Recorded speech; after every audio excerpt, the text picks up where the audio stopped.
Please welcome the Kate Adie of Robot Wars, Jeremy Clarkson. Last week, a new type of war came out of nowhere and rocked the very fabric of society. When the cruise missiles were gingerly lifted from their silos in Berkshire, we figured the world would be a safer place. But we were reckoning without robot wars. World leaders are in a blind panic.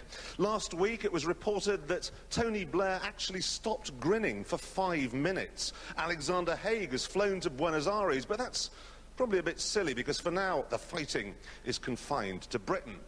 Tonight, as usual, 6 robots will face assault courses and head-to-head battles on which they must succeed if they want a place in our end-of-series grand final. Let's meet them. First, from Gillingham, Ugly Bot. With a simple pyramid design to ensure greater stability and maximum defence, weighs in at 71.9 kilograms, runs off 2 electric wheelchair motors, and this is clearly a robot to look out for. From London, Scrapper. Weighing in at 76.5 kilos, Scrapper might not be the fastest robot in the field, but makes up for it with speed and manoeuvrability. Variable motors give an optimum speed of 10 miles an hour and a 0 turning circle. That could be crucial. From Mickfield near Stowmarket, Recycle. Completely recycled, cost less than £100 to build. Weighs in at 79.5 kilos, certain to give all opponents a licking with his pneumatically driven steel tongue, a reach of over 90 centimetres. From Dartford Girls Grammar School, Detonator. This school-designed robot runs off a lawnmower engine and a 12-volt electric motor salvaged from a Vauxhall Cavalier. Weighs in at 52.5 kilos and runs at a steady 4 miles an hour. From Cambridge University, Mortis. Carrying a deadly Japanese piercing blade and one of tonight's heaviest robots, weighs in at 78.4 kilos, designed around 2 12-volt wheelchair motors, giving an optimum speed of 9 miles an hour. From Lee City Technology College, Leebot. Runs off 2 24-volt motors and weighs in at 69 kilos. Leebot travels at a maximum speed of 3 miles an hour, fashioned from bulletproof stainless steel. Might not be the fastest and deadliest, but certainly full of surprises. So there they are. Now let's see how they get on in the first of tonight's events. This is the Gauntlet, a unique opportunity to see man and machine in perfect harmony. At least that's what our roboteers are hoping for, but the path is paved with peril. They have 1.5 minutes to guide their robots to the haven of the finish line, but the strength of Shunt, the scorch of Sergeant Bash, and the might of Matilda are waiting. May any robot that meets them rust in pieces. Roboteers, stand by. Our first roboteers, 15-year-olds Robin Williams and Chris Malan from Lee City Technology College.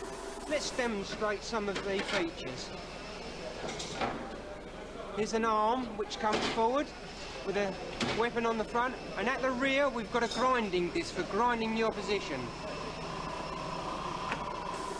3, 2, 1. Activate. And sometimes you've got to grind out results when you don't perform well. Driver Robin taking to the ramp. You can either go the maze, the ramp, or take on the house robot. In comes Bash with the flamethrower. There's the camera on the flamethrower. Oh, blocking tactics by Bash. He stopped the ramp from descending. Now it does. And on it goes, this silver woodlouse Leebot. The second ramp to negotiate. More flame and smoke. What's that, though? That's a fan! And smoke does not get in your eyes! Magnificent stuff, and we did not know about that, boys. Ingenuity and technology. And Leebot beyond Matilda. And Leebot through. I didn't think you were going to make it that way. You must be feeling great. Yeah. Because you didn't think it was going to get up the ramp, did you? No, we took it a bit of an angle, and it made it. Well done. Congratulations. Let's have a look at that innovative fan once again, clearing the way through the smoke so that the boys could see their way through to the end of the course. First to run and already there on the leaderboard. Roboteers, stand by. Mike Smith, Mike Rickard and Ken Toogood, all electronics engineers from London. 3, 2, 1. Activate. They call themselves the On the Edge team. On the edge of the ramp, does it go up there with its maximum climb of 35 degrees? it take on the house robot Shunt there on the right of the picture? Or does it go into the maze? And this is Scrapper. We have some lovely sharp blades on the back, which I hope to do some damage with. We have our control panel here that turns all the motors and the power on. We was going to run on plutonium, but hey, we've had to go to batteries. And on the front, we've got some cutting blades, which we hope are going to do a lot of damage. It also has its two nasty flashing eyes. No, not on him, on that, you see? And it does take on the maze. Now, this will need some clever driving in there. Around the first area of the maze. A sharp turn required. Ah, it's into the sheep's pen, and this could be lambs to the slaughter, because Bash and Shunt are closing in, and it could be roast lamb at that, if the torch comes out, and it does! Lamb kebab! Come on! That is gallows humour if I've ever seen it. Stop and deactivate robots. Well, you seem to be enjoying yourself as months of work was destroyed there. A bit of a change of plan I saw at the beginning, yeah? Yeah, a bit of a stuck on the ramp, but we thought, well, what, go for the maze, what the heck? But we got stuck on the rail there a bit. Well, I think you got stuck as a result of being rammed onto it. Still, you got a couple of feet, so maybe you're not going home. Scrapper, scorched, stunned, shunted, silenced. 7.4 metres. Will that be enough to see them safe? Robot ears, stand by. Driver, former TV presenter Rex Garrett, and his engineer mate Simon West. It's called Recyclops because it's made entirely out of recycled materials from scrapyards. It has a quite lethal weapon, which comes out and then flips up. 3, 2, 1. Activate. So out comes Recyclops with the tongue. Aye, aye. Will he take on Shunt there? Well, he does. And a nice little turn of pace beyond the skittles. In comes Bash. And that's finger-licking hot stuff in there. All beyond Bash and Shunt. And there's a lovely little bit of driving and crashes beyond Matilda and through.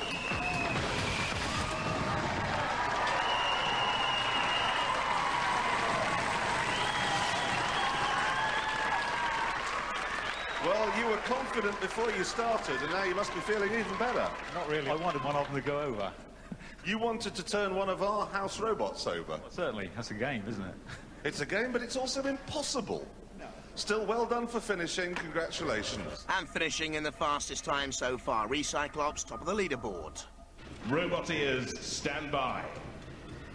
Pupils Vicky Allgood and Claire Greenaway, teacher David Crosby. They call themselves the Femme Fatale. 3, 2, 1. Activate. And they send Detonator out into the gauntlets, or do they? Because he's stuck by a spike. And can't get out of the ugly turntable. And this is our robot detonator. This is our light sensor, which is mainly for decoration, but it's also to confuse the opposition. And this is our rammer, which is our main weapon. Inside, we've got a petrol-driven lawnmower engine to drive us forward, and at the back, we're going to have another engine to power us backwards. We're hoping to do quite well in the contest, but we think we'll do much better at the battle than the obstacle courses. It will move. It certainly won't, and it doesn't look good. Poor old David looks about 74, 75, 76. He's a Star Trek fan. Beam him up, Scotty. Oh, no. Oh! That might actually have just thrust Detonator free. Given a shunt now, but back onto the railings. I'll tell you what, David. Nuclear-driven, petrol-driven, electric-driven, doesn't matter. You're not going to get very far. Not now. Go on, girls! Stop and deactivate robots.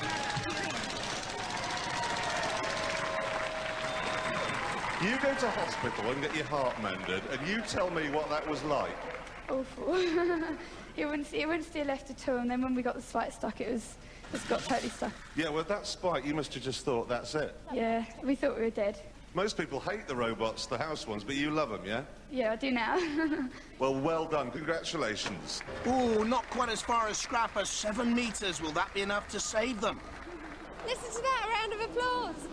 That's fantastic. I could hardly bear to watch. I didn't want to watch at all. Well, I didn't want to watch either, but I had to. Scrapper's just gone, go, we were like, go, and he just went, and we just went. Roboteers, stand by. Our next academic aggressors, Rob Knight, Chris Salisbury and Arthur Chilcott from Cambridge University. This is our robot Mortis.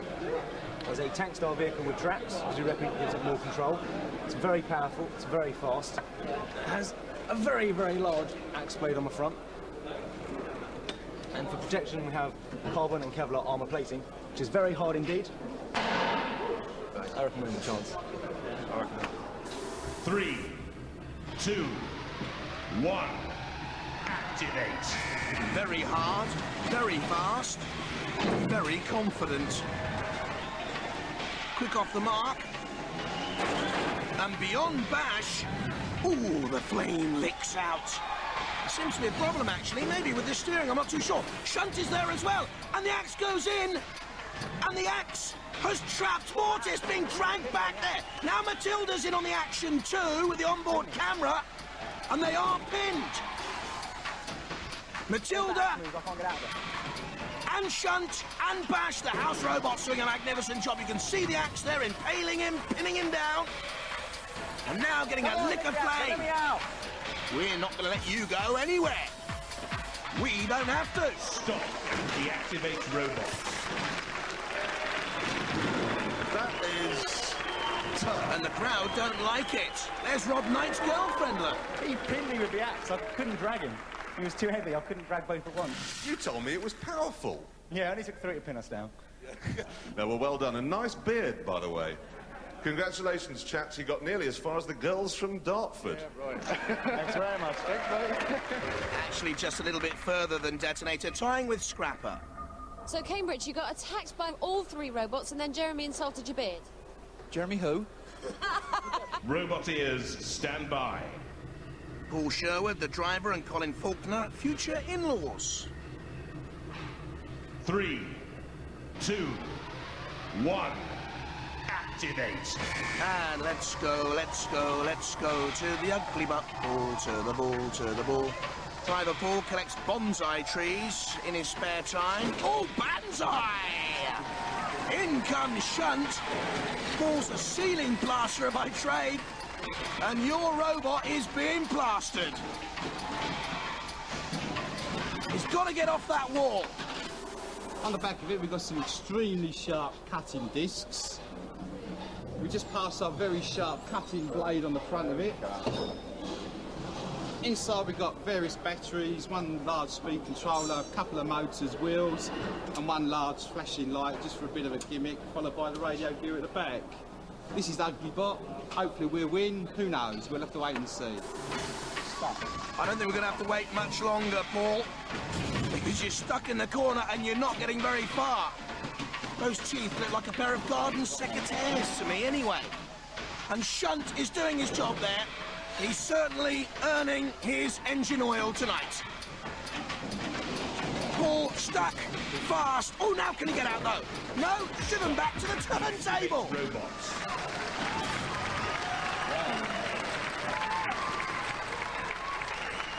It's actually quite good because you have ended up pretty much where you started from. Yeah, we gave it our best shot. OK, have you got your bus timetable on? Yeah, there's one goes in a few minutes. I'm sure you'll be on it. And the popular girls from Dartford saved by an appalling 1.65 metres. Never mind. 7 months and all them long nights, and we don't care. We'll be back next year. Recyclops here. How much damage did you sustain? None whatsoever. That's exactly what we like to hear. Sleebot, you got all the way through. Congratulations to you. Girls, how many spikes did you lose?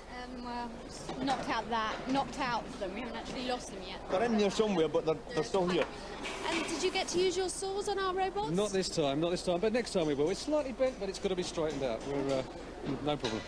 Right, that's 1 robot gone, and now it's time to say goodbye to another as we play British Bulldogs. This is basically a robotic version of the old school playground game where the robots have to get from one side of the arena to the other. The one that covers the shortest distance, or who reaches the line last, is eliminated. Couldn't be simpler. Well, yes, except trying to stop them are our school bullies. Matilda, Sergeant Bash, Shunt, and Dead Metal. This is a wall of steel and testosterone. Well, not you, Matilda, but I think people know what I mean. How seriously are you guys taking this? Probably a bit too seriously. A bit too seriously? Yeah. Describe what you've done to this robot. I think everything. We've got aerospace-grade materials off as many people as we could. It's all aerospace aluminium, titanium, carbon fibre, Kevlar, really top-grade stuff. Do you think you can win? I think we may have a chance, yeah. Surely, with your power, you should be able to flip it if you come up against Mortis. Well, yes, I should be able to, but I've got to get the tongue in the right place. Would you like to be on the receiving end of that? Well, there's no need to be. You've got wheels, you can get away. Dartford girls team, what problems are you having? You're meant to be in the arena now. Steering at the moment, we're trying to get it to steer to the left. It'll take us about 2 minutes to clear it. We've got to clean the axle brace down a little bit, and that'll give us a freedom of movement again. Roboteers, stand by. 3, 2, 1. Activate. Let's see if the detonator repairs have worked. Well, it's slowly away. In fact, it's not even away. The girl's only 15, and detonator can't even move. Recyclops is pegged. Oh, what a run through by Mortis! And the boys from Jesus College, Cambridge are there already. That was stunning. Still detonator at the start. Poor old David Crosby in pain. Recyclops against Matilda. Matilda interfering with Recyclops. Ugh, what a dreadful thought. And still detonator right back at the start. David Crosby has had enough. He's gone. Now Scrapper making its move. Strangely backwards. And it's through backwards. Oh, well, strange, but through nonetheless. Now Leebot takes on Shunt. And Recyclops by the pyramid is in problems here. Leebot being pushed all over the place. But making steady progress anyway. For its team, watching back in the pits. And slowly, and slowly, and surely, the Woodlouse is through. But look at Matilda there, stopping the progress of all Recyclops. Until then, it's flipped. Well, you got underneath Matilda and flipped her over. She will not be pleased. And back at the start, detonator, still with so many problems. Oh, no. Oh, no. Girls, did no one explain you were supposed to be going that way? Yeah, they did, but our batteries went before we even started. So you got no control? I had no control over it at all. And how much work did you put into it? Everything. We've been working for days on it. Oh, that's a disaster. That was an amazing run. Well, thanks. I saw the robots coming for me, came back a bit, turned, went straight for the end, and it worked. A lot of time building it? Yes, about 3 months. Not much time for girlfriends? I wish there was. And you hurt one of my pets. I'm pleased. I'm not pleased. It's got a good weapon on it, though. Quite good. Yeah. Quite good. Not bad. And you? Any problems? We actually got through. We changed our tactics this time and actually went backwards, which it seems to steer better backwards for some reason. So it worked, yeah. Yeah, well, well done. It's a good-looking one, that one, too. Congratulations, everybody. Commiserations to the girls from Dartford. Yes, they failed to get off the starting lineup, and there you go. Detonator out, but they've given us some great fun. The batteries failed on it, and before we even started, we didn't notice it. The girls were shouting down, but we couldn't hear it because of the noise of the engine. So when we came in to watch the monitor, we say, why isn't it moving? And I think, batteries. So that's the end of it for the girls from the Dartford Grammar School for Girls. We're going to win next year, though. We're coming back next year to win. One broken chain, that's all. Nothing else is damaged. But it still killed one while it was upside down. It's not bad, is it? I just want to ask you, who would you hate to be pitched against for your final battle? Mortis. Good news for you, then. It is? Yeah? You're Why? up against Recyclops. Oh, yes, we can chew him, no problem. Yeah. We'll have him. I've got a bit of bad news for you guys. You're up against Mortis. Great. What do you think's going to happen? Get creamed. I've heard that you think no one can beat you. That is just so untrue. I reckon if 12 of them got together at once, we'd have a good chance. OK, so we move on now to the semi-finals, which will be presided over by the usual panel of adjudicators. On the left, Eric Dickinson, who once upheld the fine and long English tradition of beating the French when his robot beat a French one in Robot Wars in America. In the middle, Noel Sharkey, who's from Sheffield University's Department of Robotics and Ponytails. And on the right, Adam Harper, who once drove a Sinclair C5, he tells me, through a 70-foot wall of flame. Now, throughout the semi-finals, they're going to be looking for damage, aggression, style and control. Well, I'm going to be standing here hoping that Sergeant Bash flambés someone. Roboteers, stand by. Scrapper with 6 menacing saw blades. 3 against 2 the tongue of Recyclops. 1. Activate. You stick your tongue out at me and I'll wink at you. Ooh, very nice indeed as the two robots come together. Manoeuvring for position at the moment. Don't go broadside. Oh, no, you shouldn't have done that. Broadside, and the tongue came out. Well, well, well. That's quite a performance. Old steam train didn't last a second. Oh, well, that's a pity. I wish I could have a little bit better fight, really. But it's a very good show. What happened, guys? Oh, my words, he was very good. He was very good. I mean, he just tipped us straight over. I mean, it was good to watch. So you've sustained damage? Oh, not a lot. Nothing what can't be put right with a big hammer. Roboteers, stand by. Rob Knight and the Cambridge boys confident with Mortis. 3 Robin Williams and Chris 2 Malon with Leebot. 1. Activate. Leebot with the angle grinder at the rear, and the Lance with the screw drill and ramming blades to cut and slice. And Mortis with that piercing Japanese blade. Oh, that's not too much of a weapon, is it really? Oh, and that is, look at that Japanese blade, thrusting down. Leebot, Pepper Pot, you could pour pepper out of that Leebot machine now. Look at the holes. But what's Mortis doing? Maybe dropping off for another chance, but going very dangerously near a patrol area in the corner. And the house robot could come in and dance Matilda in there, and there are spikes to come up from the floor. But Mortis is out to attack Leebot again, and underneath Leebot. Could he flip him over? If he does, it's all over! And it is all over! You just make it all look so easy. I reckon the axe should have gone through the armour. I'm quite surprised. It's a lot tougher than I thought it was.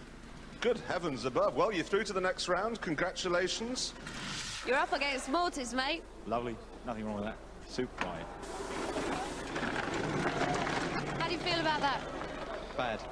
He was going to get annihilated anyway, though, so we knew it from the start. Let's have a look at the damage that was actually done by that axe. It's quite vicious, isn't it? Yeah, it's just strong. It's bent everything up. Batteries actually came out in the end, and that's why it pushed us over. Well, it was a brave fight, though. You kept in there for a long time. Well done.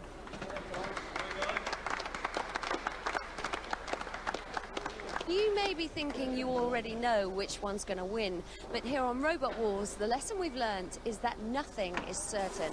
Guys, what has happened to Mortis? We've broken the main shaft that drives our axe, so we no longer have our main weapon. We're going to actually try and modify the vehicle so we can use it as a battering ram instead. We don't know how successful it's going to be. It's just a case of suck it and see, basically. Bye. Good luck. So the quiet confidence seems to have disappeared from the Cambridge team. This should be a humdinger of a final. From Cambridge, we've got Mortis out there, nearly indestructible, even though in the last round it broke its axe. And from a place called Midfield, Recyclops. If that gets underneath us, we're dead, because it will stick us in the air. But impact-wise, I reckon we're okay. Because the armour is bulletproof. I think I can out-push Mortis. I've got to get the tongue in the right place. I had to make mine rather theatrical, so it looked nice, and it's not really in the right place. Oh dear, the thought of Rex Garrard getting his tongue in the right place leaves me rather nauseous. 3, 2, 1. Activate. But tongue and fluttering eyelashes and all, he prepares to do battle with Mortis. Went for a charge there. You see Mortis got broadside on. The tongue can go underneath Mortis and flip him. Mortis dodges away, and the judges will be impressed by that style. Damage, aggression, control, and style will come into count if the robots fail to immobilise each other. They don't want to go into that patrol area. Matilda awaits. She can't come out of that patrol area very far. She'll have to go back in any second now, but she's chasing down on Recyclops. There you see her going back into the patrol area, and Mortis is impaled on a spike. And that's poor driving, that is poor steering, and that'll count against the boys from Cambridge. Chris Sorsby driving, and it's taking damage there from Matilda. Points against Mortis. In comes Recyclops with a good attack. I think the axe blade is bent there as well. More damage then, and more points against them. But Mortis free now to see if they can retaliate. Gets in underneath Recyclops. Good defensive work by Recyclops, holding on there. Rex Garrow managing to spin away. Good work by him. Again, Recyclops aggressively goes at Mortis. Out comes the tongue. Good aggression once again. Mortis retaliates underneath and is now driving into another patrol area. That'll count against him again. Poor steering. And it's stuck on the side bars and needs to get out, and he's negative here. Recyclops is trying to get away, but not Mortis. And Mortis is taking more damage.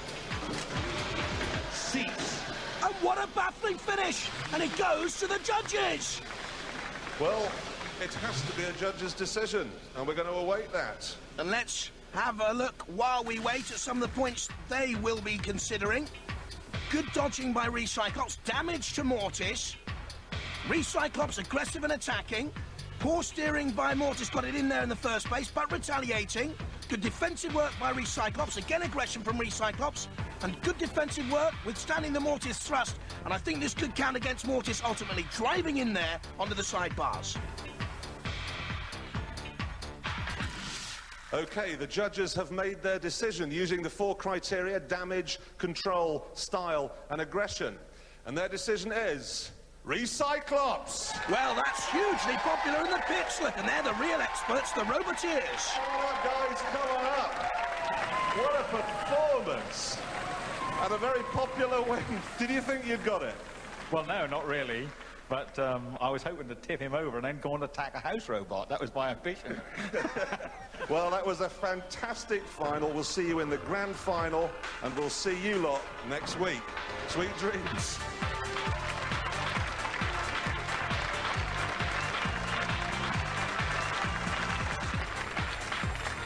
Cambridge wish to protest. It's been a popular decision in here. Oh, We've yes. got a standing ovation. Look at this. Hi, guys. Can't be very happy. They're not working, we're working. We pushed them out, so we had all the attacks, and we think we should have won.